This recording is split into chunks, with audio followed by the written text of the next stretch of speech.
ഒരു നിമിഷം ഈശോയോടൊപ്പം. അവന്റെ സന്നിധിയിൽ സമാധാനമുണ്ട്.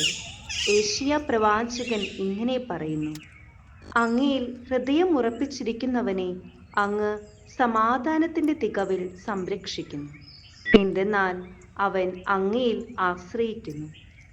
അന്ധകാരമായ ലോകത്തിൽ സമാധാനം അകലെയായി തോന്നാം.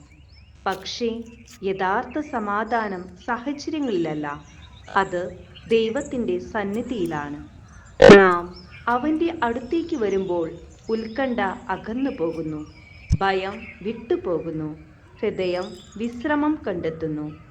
അവൻ്റെ സന്നിധി ഒരു അഭയം മാത്രമല്ല, ഒരു പുതു സൃഷ്ടിയുടെ സ്ഥലമാണ്.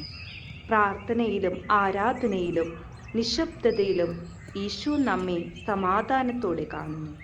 കാരണം അവൻ ഉള്ളിടത്ത് സമാധാനം വാഴുന്നു.